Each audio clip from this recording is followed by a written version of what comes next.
Baik, Assalamualaikum warahmatullahi wabarakatuh. Salam sejahtera untuk kita semua. Perkenalkan, saya Hardiawan dengan NIM H06240008, mahasiswa program studi pendidikan IPA Fakultas Keguruan dan Ilmu Pendidikan Universitas Sulawesi Barat.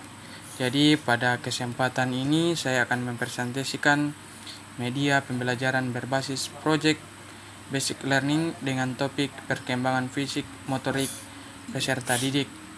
Jadi media pembelajaran ini saya susun sebagai tugas mata kuliah perkembangan peserta didik yang diampu oleh Ibu Dr. Kartika Hajati, MPD.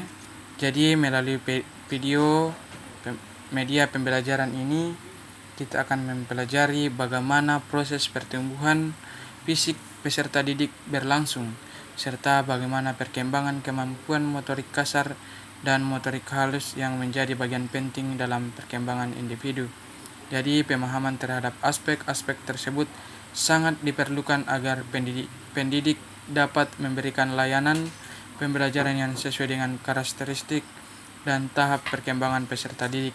Oleh karena itu, mari kita simak video bersama yang telah saya sajikan. Selamat menyaksikan.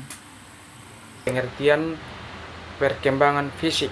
Jadi, perkembangan fisik adalah perubahan yang terjadi pada tubuh manusia, seperti tinggi badan, berat badan, dan struktur tubuh. Sedangkan perkembangan motorik adalah kemampuan individu dalam melakukan gerakan. Jadi perkembangan motorik terbagi menjadi dua, yaitu yang pertama motorik kasar. Motorik kasar seperti berjalan, berlari, dan melompat.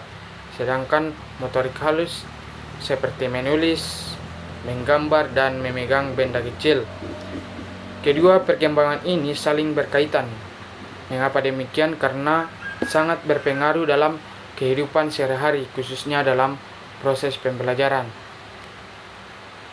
Selanjutnya, pertumbuhan biologis.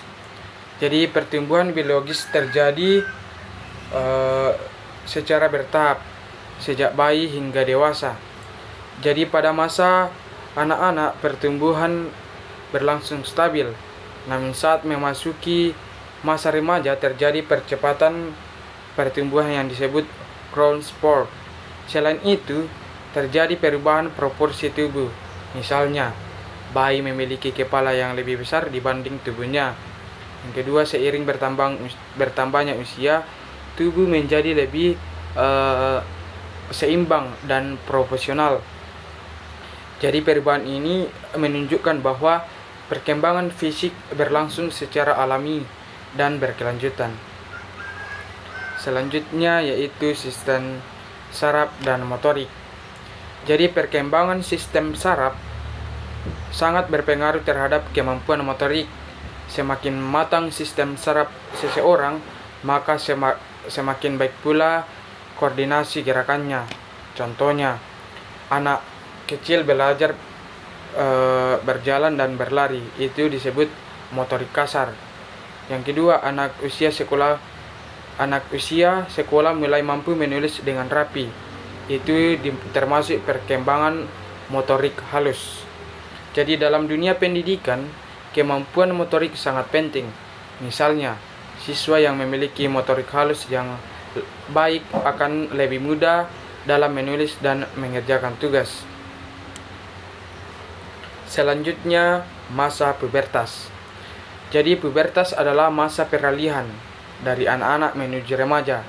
Pada masa ini terjadi banyak perubahan, seperti pertambahan tinggi dan berat badan, perubahan suara, munculnya ciri-ciri kelamin sekunder. Selain perubahan fisik juga terjadi perubahan emosi, seperti lebih sensitif, mudah berubah suasana hati. Jadi hal ini disebut sebagai dinamika psikofisik, yaitu perubahan fisik yang memengaruhi kondisi fisiologis. Selanjutnya yaitu permasalahan perkembangan. Jadi tidak semua peserta didik mengalami perkembangan yang optimal. Beberapa masalah yang dapat terjadi antara lain kekurangan gizi atau stunting, yang kedua obesitas, dan ketiga gangguan motorik. Jadi masalah ini dapat berdampak pada aktivitas belajar seperti kurangnya konsentrasi atau kesulitan dalam melakukan tugas. Selanjutnya itu dampak terhadap kesiapan belajar. Jadi perkembangan fisik dan motorik sangat memengaruhi kesiapan belajar siswa. Contohnya, siswa dengan kondisi fisik sehat lebih mudah fokus, dan motorik yang baik membantu siswa dalam menulis dan beraktivitas. Perkembangan yang optimal mendukung prestasi belajar. Jadi oleh karena itu, guru perlu memahami kondisi fisik dan motorik siswa agar dapat memberikan pembelajaran yang sesuai. Jadi penutup, sebagai calon guru, kita harus memahami bahwa setiap peserta didik memiliki perkembangan yang berbeda-beda.